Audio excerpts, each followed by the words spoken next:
أذكار الصباح أذكار الصباح أذكار الصباح أعوذ بالله من الشيطان الرجيم.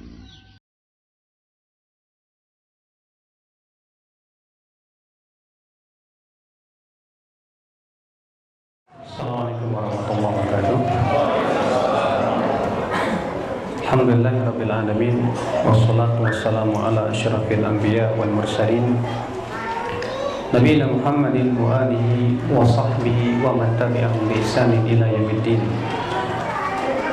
Asyhadu an la ilaha illallah wahdahu la syarikalah wa asyhadu anna Muhammadan abduhu wa rasuluhu sayyidul mursalin. Qala Allah Ta'ala fi kitabihil karim, ya ayyuhalladzina amanu taqullaha haqqa tuqatih wa la tamutunna illa wa antum muslimun, amma ba'd. Ayo ikhwah, azani Allah wa yakum. Alhamdulillah, kita bersyukur kepada Allah atas limpahan karunia dan nikmat yang Allah berikan kepada kita. Dan alhamdulillah dengan nikmatnya juga pada sore hari ini kita bisa berkumpul di dalam rangka thalabul ilm yang menuntut ilmu Allah Subhanahu wa taala. Mudah-mudahan setiap langkah kaki kita dinilai oleh Allah sebagai sebuah kebaikan di sisinya. Amin ya rabbal alamin. Kemudian pembahasan kita insyaallah selama 2 hari ini itu tentang tauhidul asma was sifat. Mengenal nama-nama dan sifat Allah Subhanahu wa taala. Dan ini penting sekali, Pak. Kenapa demikian? Karena yang pertama, bahwasanya seorang hamba semakin mengenal nama dan sifat Allah, maka akan semakin tumbuh rasa cinta dia kepada Allah, rasa takut dia kepada Allah. Demikian pula rasa berharap dia kepada Allah Subhanahu wa taala. Karena 3 perkara ini sangat penting bagi seorang hamba, yaitu cinta, takut, dan berharap. Kita beribadah kepada Allah harus terkumpul padanya 3 perkara. Yang pertama cinta, yang kedua takut, dan yang ketiga berharap. Makanya kata para ulama, man abidallah, siapa yang menyembah Allah dengan cinta saja, fahuwa zindiq, maka ia akan menjadi zindiq. Wa man abidallaha bil khaufi wahdah, siapa yang beribadah kepada Allah dengan sebatas khauf, rasa takut saja, ya fahuwa khariji, maka dia akan menjadi khawariji. Wa man abidallaha birraja'i wahdah, dan siapa yang beribadah kepada Allah sebatas dengan berharap, fahuwa murji, maka dia akan menjadi murji'ah. Iya. Jadi Ahlussunnah wal Jamaah tentunya mengumpulkan 3 perkara ini di dalam ibadah. Yang pertama, rasa takut kepada Allah. Yang kedua, rasa berharap kepada Allah. Dan yang ketiga, rasa cinta kepada Allah Subhanahu wa taala. Dan tidak mungkin, Bapak, kita bisa menghadirkan 3 perkara ini dalam hati kita kecuali dengan mengenal Allah Subhanahu wa taala. Yang kedua, bahwa kebutuhan seorang hamba untuk mengenal Allah itu melebihi kebutuhan dia kepada makan dan minum. Maknanya diingatkan oleh banyak para ulama seperti pensyarah kitab Aqidah Tahawiyah. Beliau berkata, hajatul ibadi ila ma'rifatillahi asyaddu min hajatihim ilal aqli wasyarabi. Kebutuhan hamba kepada mengenal Allah melebihi kebutuhan hamba kepada makan dan minum. Iya. Kita butuh makan dan minum untuk apa? Kita butuh makan dan minum untuk kehidupan badan. Sedangkan kita mengenal Allah untuk kehidupan apa, Pak? Kita mengenal Allah untuk kehidupan hati. Mana yang lebih besar, kehidupan badan atau kehidupan hati? tentu kehidupan hati lebih besar. Kehidupan badan terbatas, tapi kehidupan hati tak terbatas. Hati yang hidup, tapi badan yang hidup, tapi hatinya mati, maka ia bagaikan mayat yang berjalan. Ia tidak akan merasakan ketenangan, ia tidak akan merasakan kebahagiaan. Bahkan hati yang mati itu sumber yang malapetaka dan kerusakan di muka bumi. Oleh karena itu, ya akhwal Islam, betapa butuhnya kita kepada ma'rifatullah, mengenal Allah Subhanahu wa taala untuk menghidupkan hati kita.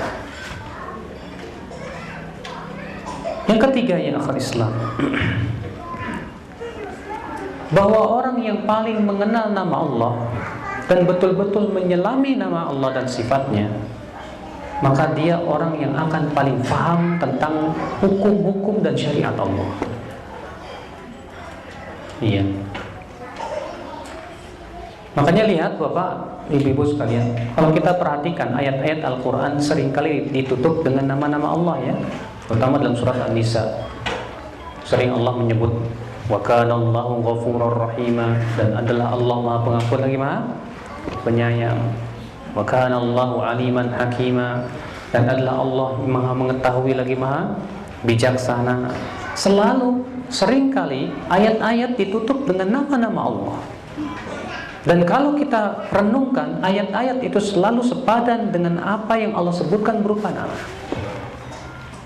Demikian pula hukum, semua syariat yang Allah Subhanahu wa taala syariatkan kepada hambanya itu pasti tidak lepas dari nama dan sifat Allah Subhanahu wa taala.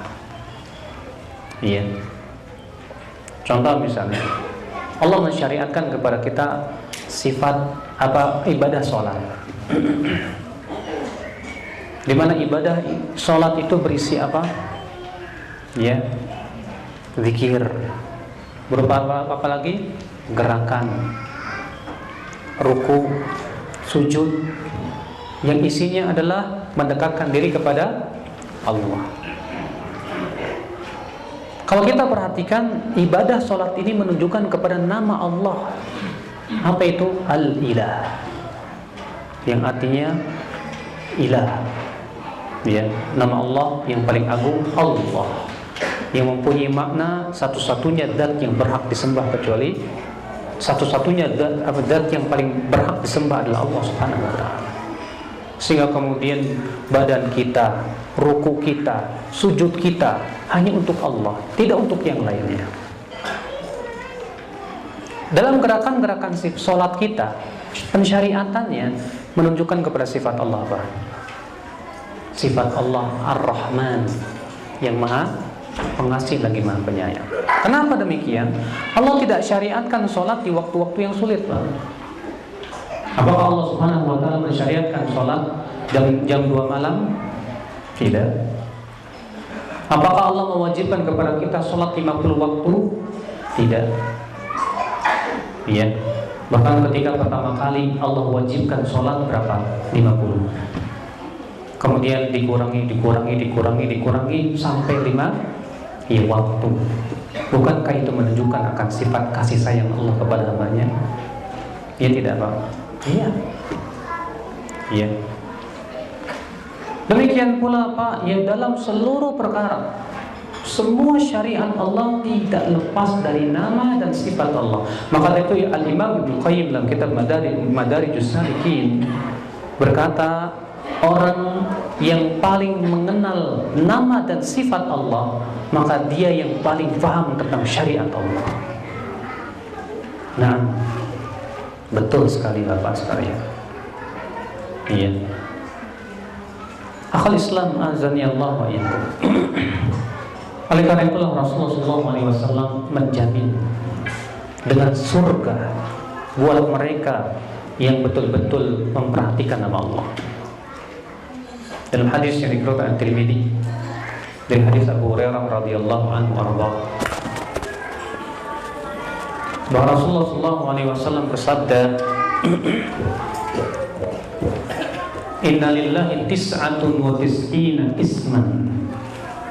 Sesungguhnya Allah mempunyai 99 nama. Man ahsaha dakhalal jannah. siapa yang mengihsoknya, ya, maka ia akan masuk ke dalam surga. Coba sedikit perhatikan Bapak dan Ibu sekalian hadis ini, ya. Mungkin bagusnya ada panitia khusus anak-anak kok, Pak. Anak-anak kan dikumpulin tempat mana gitu, main kelereng di sana, main apa gitu. Oh, udah ada. Apa untuk yang bawa anak bisa sebelah ruangan satu lagi kali Bu ya? Iya. Baik, sedikit kita memperhatikan hadis yang saya sebutkan tadi. Allah mempunyai 99 nama. Siapa yang mengihsoknya, dia akan masuk surga. Apa makna mengihsok? Para ulama berbeda pendapat mengenai makna man ahsoha, siapa yang mengihsoknya. Al-Imam Al-Bukhari menafsirkan kata man ahsoha ay man hafidhoha, artinya yang menghafalnya. Dan ini yang dipilih oleh Imam Nawawi rahimahullah. Bahwa yang dimaksud dengan ihsa artinya menghafal. Kemudian ya, sebagian ulama dan kebanyakan ulama berpendapat bahwa man ahsaha itu bukan hanya sebatas menghafal, tapi lebih dari menghafal. Apa itu?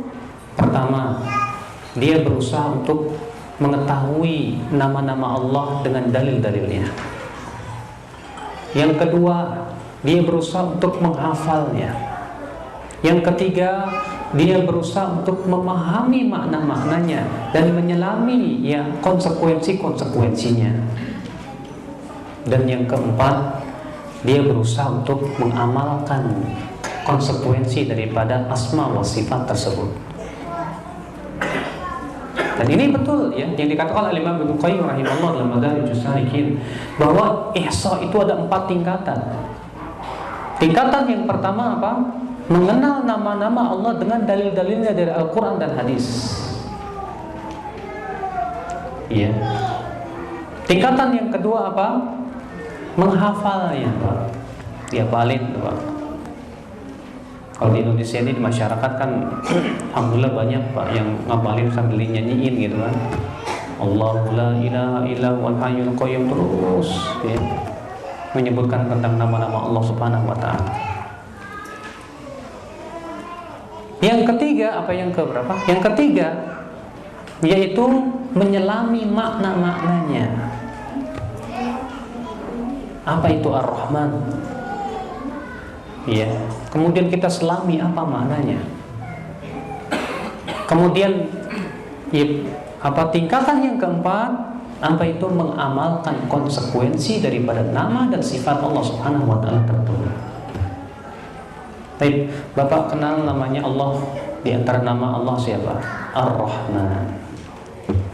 Apa yang diinginkan dari Bapak mengenal Ar-Rahman? Nah ini Pak tujuan yang paling agung. Iya. Nah ini insya Allah untuk pertemuan 3 pertemuan yang akan datang kita akan sedikit kita akan menyelami beberapa nama-nama Allah Subhanahu wa taala. Adapun hari ini sebagaimana yang tertera di dalam jadwal, kita akan memahami tentang kaidah-kaidah yang berhubungan dengan nama dan sifat Allah Subhanahu wa taala. Dan ini penting Bapak ya, karena ini akidah Ahlussunnah wal Jamaah. Iya. Akhul Islam, azani Allah wa iyyakum. Ketahuilah, sebelum munculnya firqah-firqah sesat, tidak ada perselisihan di kalangan sahabat, tabi'in, tabi'ut, tabi'in di dalam memahami dan memaknai asma wa sifat Allah Subhanahu wa taala. Semua para sahabat mengimaninya dengan tanpa memikirkan dengan akal-akal mereka. Tapi semenjak munculnya Jahmiyah, Mu'tazilah dan konco-konconya yang hampir serupa dengan mereka pemikirannya, mulailah orang banyak berbicara tentang asma wa sifat sebatas dengan akal pikiran saja. Akhirnya apa yang terjadi? Fadallu wa adallu. Mereka pun sesat dan menyesatkan. Maka kita ingin mengetahui bagaimana kaidah-kaidah yang harus kita pahami di dalam memahami nama dan sifat Allah Subhanahu wa ta'ala. Secara global kita lihat di lembaran yang telah antum miliki, ada nggak Pak? Sudah dibagikan kan? Ada kan? Belum. Itu yang di lembaran Pak, bukan di buku Pak, di lembaran. Belum kebagian semua rupanya. Iya.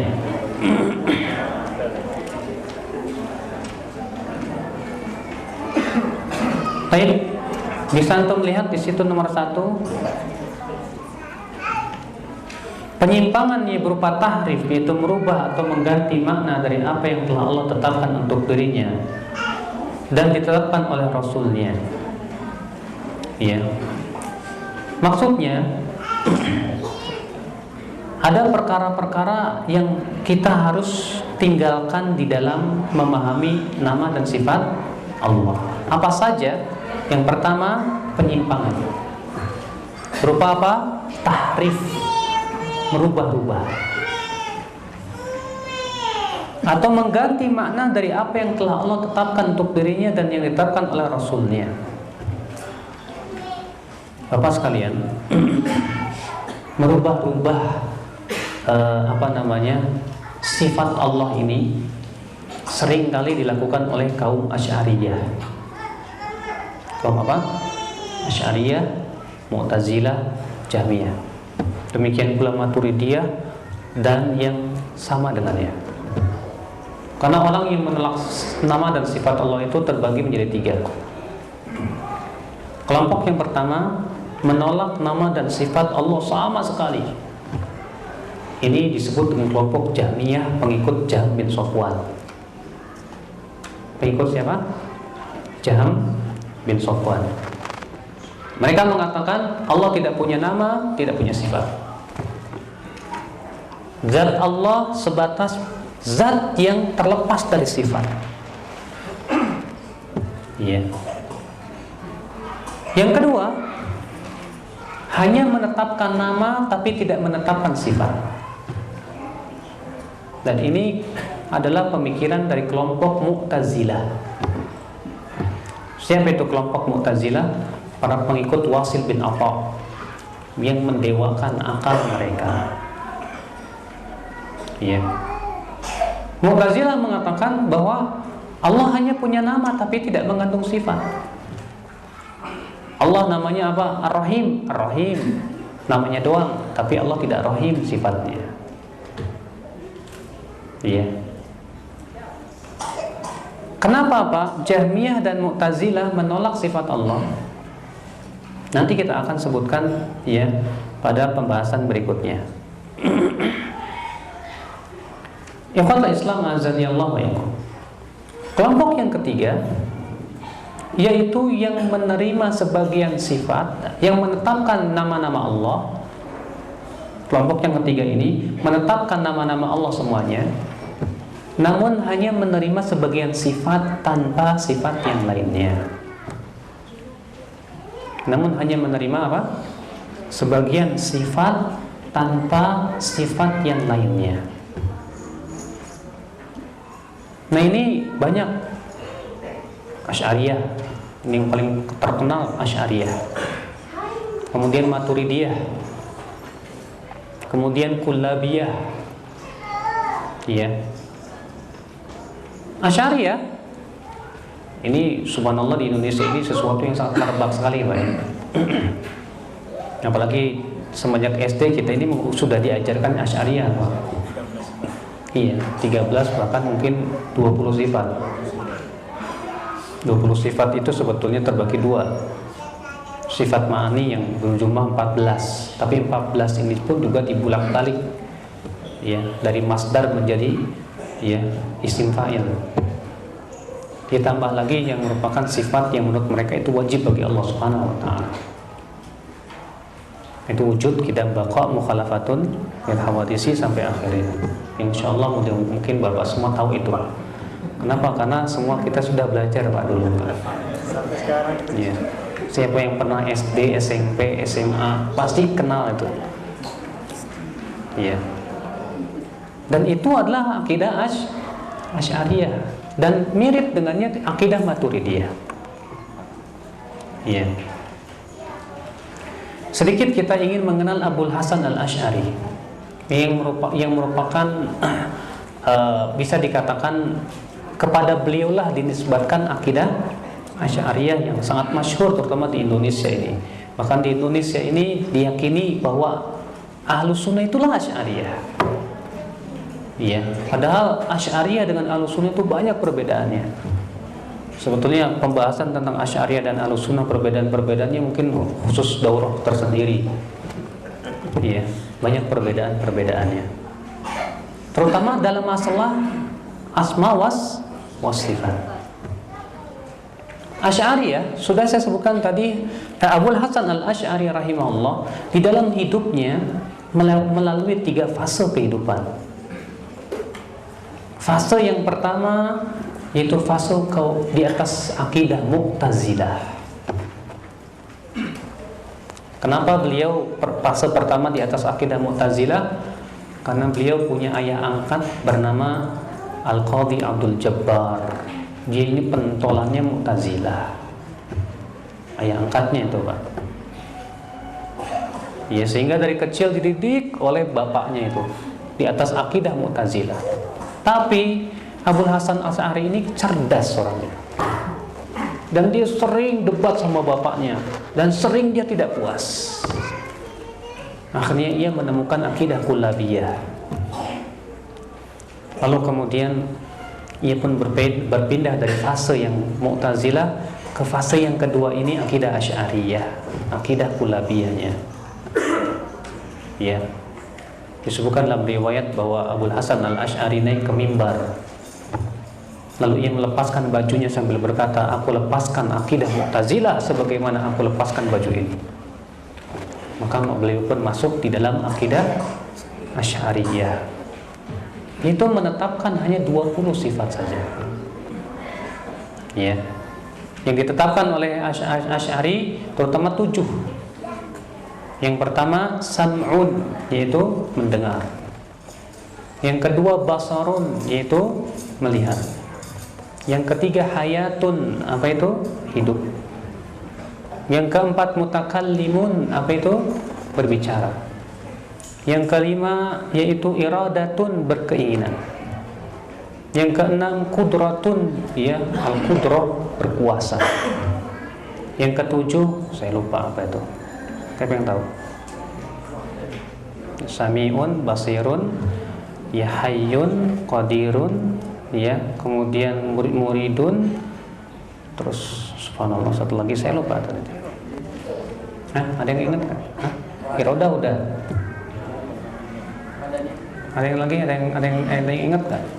7 sifat, Pak. Yang enggak, itu wujud sifat wajib. Ya, ini sifat ma'ani. Yang menurut Asy'ariyah ini yang diterima oleh akal. Ya, wahdaniyah itu sifat wujub.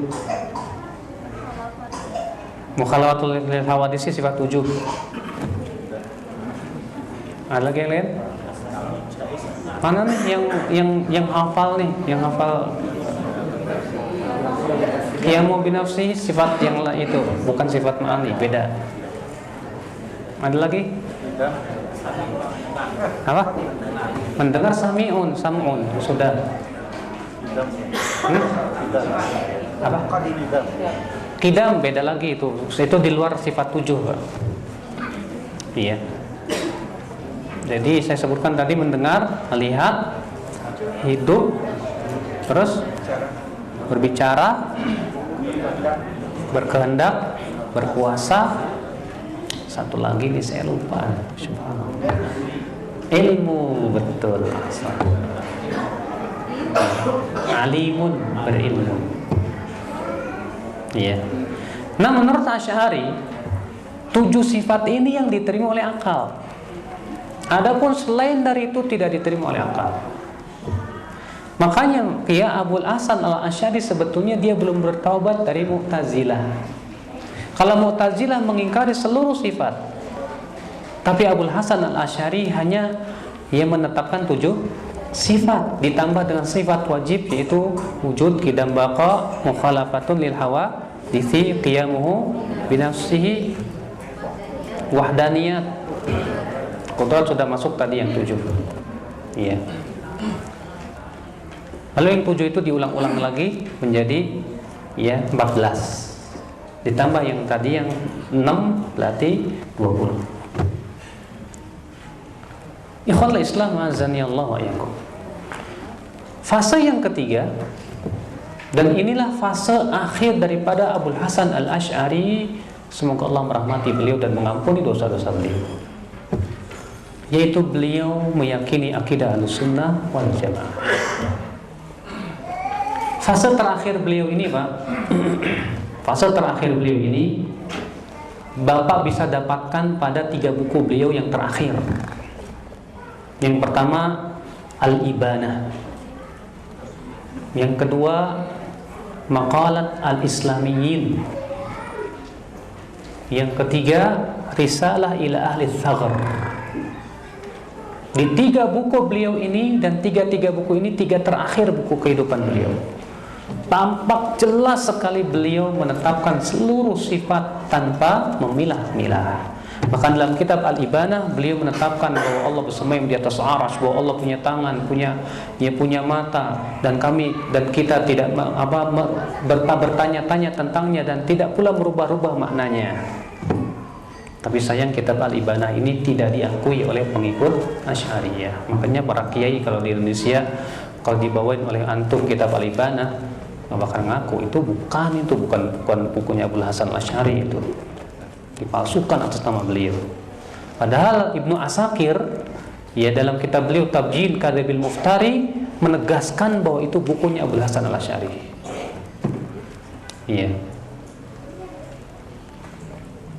Yang kedua yaitu Maqalat Islamiyyin. Maqalat Islamiyyin itu 3 jilid, Pak, di mana isinya adalah tentang beliau menyebutkan tentang firqah dan pemikiran-pemikiran mereka. Nah, beliau kemudian menyebutkan tentang Kullabiyah, fase yang beliau yang kedua tersebut.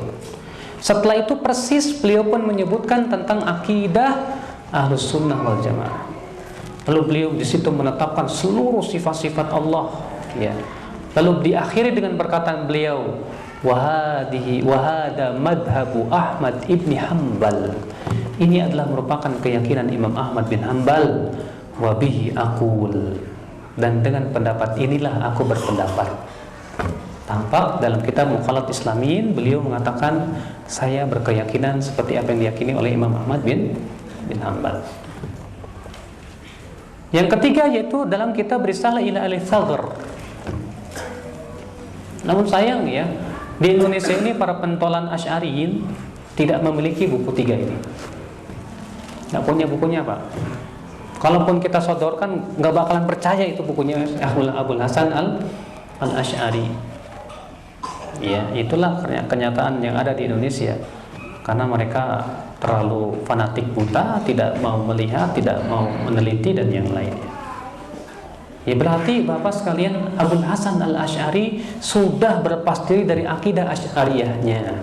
Tapi qadarullah, ternyata yang tersebar itu fase yang keduanya itu, Pak, yang dipelajari sampai sekarang ini di SD, SMP, SMA, itu fase keduanya, keyakinan bahwasanya Allah bersemayam di atas arsy. Nah, orang-orang Asy'ari mengatakan bahwa sifat Allah yang diterima oleh akal itu hanya 7, sementara yang lainnya tidak bisa diterima oleh akal. Jadi bagaimana dong kalau kita menemukan dalam ayat-ayat Al-Quran dan hadis Nabi SAW tentang sifat Allah? Apa kata mereka? Ditakwil, maknanya harus dirubah. Ketika kita bacakan kepada mereka, Ar-Rahmanu 'alal 'arsy istawa, Ar-Rahman bersemayam di atas arsy. Sementara orang Asy'ariyah tidak meyakini Allah bersemayam di atas arsy. Bahkan mereka mengkafirkan orang yang mengatakan Allah bersemayam di atas arsy. Ketika kita sodorkan ayat ini, apa kata mereka? Ayat itu maknanya bukan bersemayam. Istawa itu artinya istaula, menguasai. Jadi menurut mereka Ar-Rahman al-Arsy istawa itu artinya Ar-Rahman menguasai Arasy, bukan bersemayam di atas Arasy. Padahal Bapak sekalian, dalam bahasa Arab yang fasih, kata-kata istawa, memang kalau kata istawa doang betul ada beberapa makna, Pak. Tapi kalau ditakdiah dengan ala, istawa ala, maka maknanya hanya satu, itu ala wartafa, tinggi bersemayam. Tidak ada makna lain. Oleh karena itu ketika Allah menceritakan tentang perahu Nabi Nuh yang dibawa oleh banjir, kemudian setelah itu Allah menyuruh supaya bumi menelan air dan langit memberhentikan hujannya. Ya, kemudian apa yang terjadi? Perahu Nabi Nuh pun kemudian bertengger di atas daratan. Allah menyebutkan dengan lafaz apa? Istawa ala. Allah berfirman, fastawat alal judi. Maka perahu itu pun kemudian bersemayam di atas daratan. Kalaulah istawa ala itu maknanya menguasai, nggak nyambung dalam ayat ini. Coba antum artikan menguasai. Maka perahu itu pun menguasai daratan. Mana mungkin perahu menguasai daratan?